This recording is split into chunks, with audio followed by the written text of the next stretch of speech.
আমার আজকের গল্প অনুভব।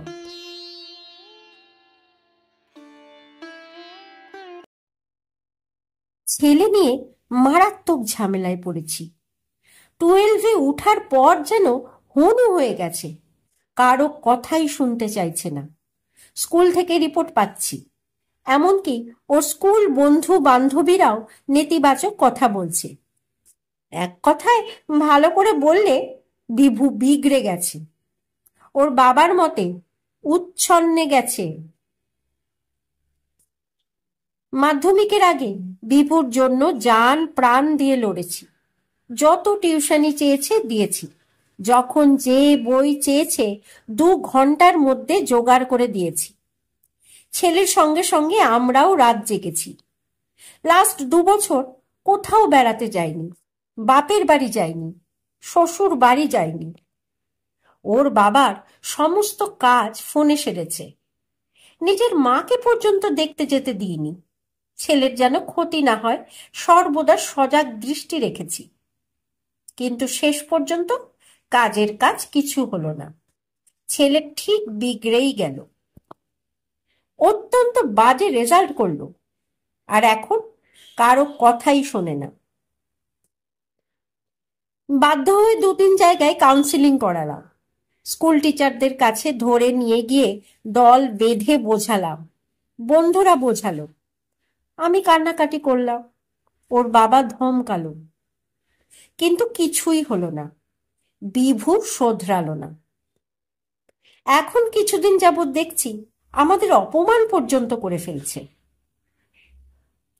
ফলে মন ভালো না, ভালো নেই। মাঝে মাঝে ইচ্ছা হচ্ছে কোথাও পালিয়ে যাই। অফিস যেতে বিরক্ত লাগছে, মেজাজ খিটখিটে হয়ে যাচ্ছে। বিভুর বাবাকে পর্যন্ত মারতে ইচ্ছা করছে। একবার মনে হচ্ছে আত্মহত্যা করি। হঠাৎ একদিন চা খেতে খেতে বিভুর বাবা বলল, চলো কদিন গ্রামে ঘুরে আসি, বাবা মার কাছে গিয়ে থাকি। ছেলেটার একটু ওয়েদার চেঞ্জ হোক, নতুন জায়গায় ঘোরাঘুরি করুক। আর ভালো লাগছে না। যুক্তিটা আমারও মনে ধরল।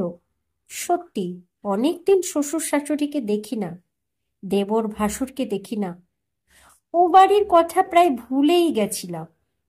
এত কিছু ঘটে গেছে, ওদের জানাইনি। খুব সুন্দর প্রস্তাব দিয়েছে বিভুর বাবা, তাই আর না করলাম না। অফিস থেকে ছুটি নিয়ে অবাধ্য ছেলেকে ধরে জোর করে নিয়ে চললাম গণেশপুর।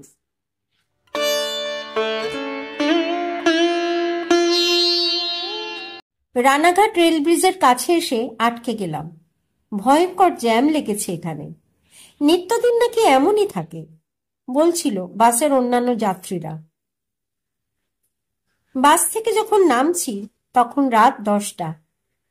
এখান থেকেও 4 কিলোমিটার যেতে হবে।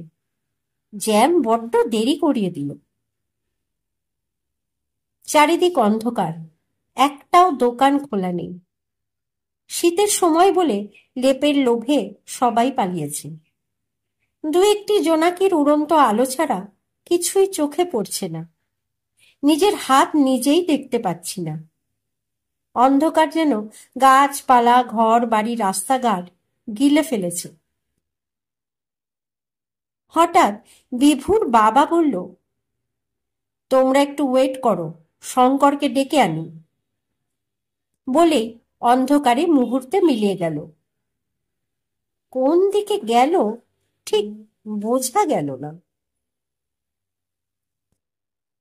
বিভুর বাবার একেবারে পরিচিত এলাকা, সম্ভবত শঙ্কর নামক ছেলেটিকে চেনে। টোটোও থাকতে পারে। যা ভেবেছিলাম ঠিক তাই। মিনিট 10-এর মধ্যেই টোটো নিয়ে হাজির হয়ে গেল বিভুর বাবা। যে সঙ্গে এসেছে তাকে চেনা গেল না। ছেলেটির মাথায় মাংকি টুপি। বাড়িতে প্রায় পৌঁছে গেছিলাম। হঠাৎ কি মনে হতে বিভুর বাবাকে বললাম টোটো দাঁড় করাতে। বিভুর বাবা মৃদু আপত্তি করল বটে, কিন্তু আমার কথা শুনল। ওখান থেকেই টোটো বিদায় করা হলো। গ্রাম একেবারে নিস্তব্ধ। নিশ্চয়ই ঘুমিয়ে গেছে সকলে। তার উপর শীতের রাত, কুয়াশাও পড়েছে অল্প। এত রাতে বাড়িতে কেউ জেগে থাকার কথা নয়। কাছাকাছি গিয়ে বুঝলাম অনুমান সত্য, কেউ জেগে নেই। বাড়ির নিকটে গিয়ে রাস্তার উপর দাঁড়িয়ে বিভুর বাবাকে ফিস ফিস করে বললাম, ছেলে নিয়ে তুমি এখানে দাঁড়িয়ে থাকো, আমি তোমার মায়ের ঘরের সামনে থেকে ঘুরে আসছি। কথা বলবে না, একদম চুপ করে দাঁড়িয়ে থাকবে। বিভুর বাবা কিছু একটা আন্দাজ করে কোনো প্রশ্ন না তুলে চুপ করে ছেলেকে নিয়ে দাঁড়িয়ে রইল। আমি এক পা করে শাশুড়ির ঘরের সামনে এলাম।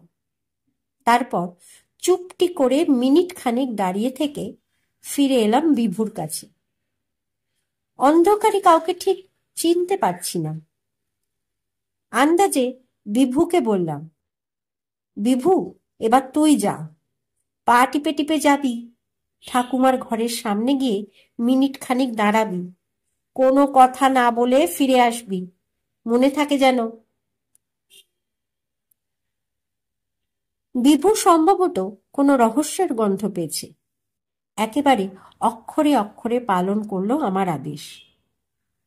ফিরে এসে ফিস ফিস করে বলল, সব ঘুমিয়ে গেছে, কেউ জেগে নেই। এবার বিভুর বাবাকে বললাম, তুমি যাও, মিনিট খানিক দাঁড়িয়েই ফিরে আসবে।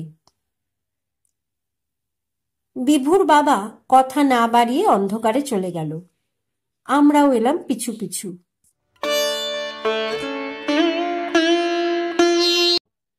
30 সেকেন্ড হয়নি, বিভুর বাবা শাশুড়ির ঘরের বন্ধ দরজার সামনে গিয়ে দাঁড়িয়েছে। হঠাৎ ঘরের ভেতর থেকে শব্দ এলো, বাইরে কেডা? আমার জয়ন্ত নাকি? দাঁড়া বাবা। বলতে বলতেই ঘরের আলো জ্বলে উঠল। দরজা খুলে গেল। কুঁজো হয়ে কাঁপতে কাঁপতে বেরিয়ে এলেন শাশুড়ি। বাইরে বেরিয়ে ছেলেকে দেখে প্রথমেই বললেন, বিকাল থেকেই মনে হইতাছিল তুই আইবি। পরক্ষণেই ছেলের দিকে তাকিয়ে বললেন, ইস, পোলাডার আমার খিদা লাগছে, আয় দিহি, ভিতরে আয়। ওনার কথা শেষ না হতেই আমরা গিয়ে দাঁড়ালাম সামনে। আমাদের দেখতে পেয়ে শাশুড়ি খুব সুন্দর করে হেসে বললেন, অন্ধকারে দাঁড়াই রইছো কেন? ভিতরেই আসো। এত রাইতে আইলা কেন? আমার নাতি কই?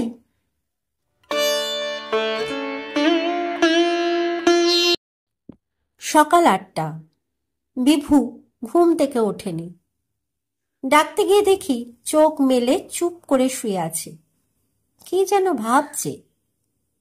আমার আগমন অনুভব করে উঠে বসে চোখ ডোলে অনেকক্ষণ ভেবে বিজ্ঞের মতো বলল, কি আশ্চর্য কাণ্ড মা, একটা ব্যাপার বুঝতে পারলাম না। রাতের অন্ধকারে আমি গেলাম, তুমি গেলে, ঠাকুমা বুঝতে পারল না, অথচ বাবা যেতেই ঠিক বুঝতে পারল। এটা কি করে সম্ভব? ঠাকুমা কি জাদু জানে? আর ছেলে এসেছে বুঝলো কি করে? এই প্রশ্নের উত্তর কি দেব? এই প্রশ্নের উত্তর কি হয়, হওয়া সম্ভব? কোনো মতে বললাম, ঠাকুমা তার ছেলেকে খুব ভালোবাসে, তাই বুঝতে পেরেছে। ধ্যাত, তা হয়? আন্দাজে বোঝা যায়? তুমি তো বাবাকে ফোন করতেও নিষেধ করে দিয়েছিলে, তাও কি করে বুঝলেন? আমি কি করে বলবো, ঠাকুমাকে জিজ্ঞেস কর। ছেলে অনেকক্ষণ চুপ থেকে হঠাৎ বলল, তুমি পারো? তুমি বুঝতে পারো? ছেলের এলোমেলো প্রশ্নে হেসে ফেললাম। মাথায় হাত বুলিয়ে দিয়ে বললাম, কেন পারবো না বাবা, সব মায়েরাই পারে। সত্যি সত্যি? একটু থেমে বিভু কি যেন চিন্তা করলো, তারপর হঠাৎ বলল, আমি খুব খারাপ, তাই না? ছেলের কথার ভেতরটা কেমন হঠাৎ কেঁপে উঠল। বিভুকে বুকের মাঝখানে টেনে নিয়ে ধীরে ধীরে বললাম, কে বলেছে আমার ছেলে খারাপ? বন্ধুরা যে বলে।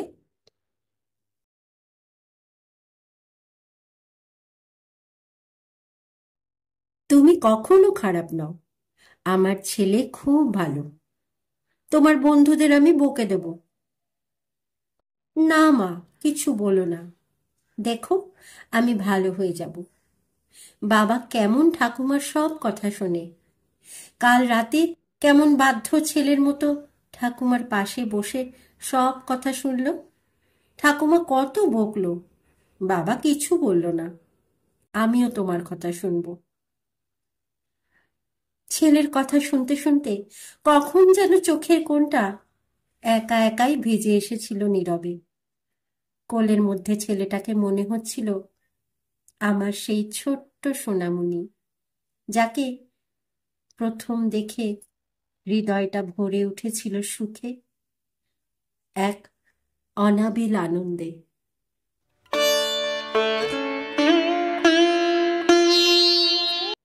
কলমে বাবুরাম মণ্ডল, গল্প পাঠে আমি অর্পিতা। আমার এই গল্প পাঠ যদি আপনাদের ভালো লেগে থাকে তাহলে আমার এই চ্যানেলটিকে সাবস্ক্রাইব করে আমার পাশে থাকার অনুরোধ রইল, যাতে এমন নতুন নতুন সুন্দর সুন্দর ভিন্ন ভিন্ন স্বাদের গল্প নিয়ে আমি আপনাদের সামনে আবার হাজির হতে পারি। আজকের মতো বিদায়। সকলে ভালো থাকবেন, সুস্থ থাকবেন, সাবধানে থাকবেন, এই প্রার্থনা করি। ধন্যবাদ।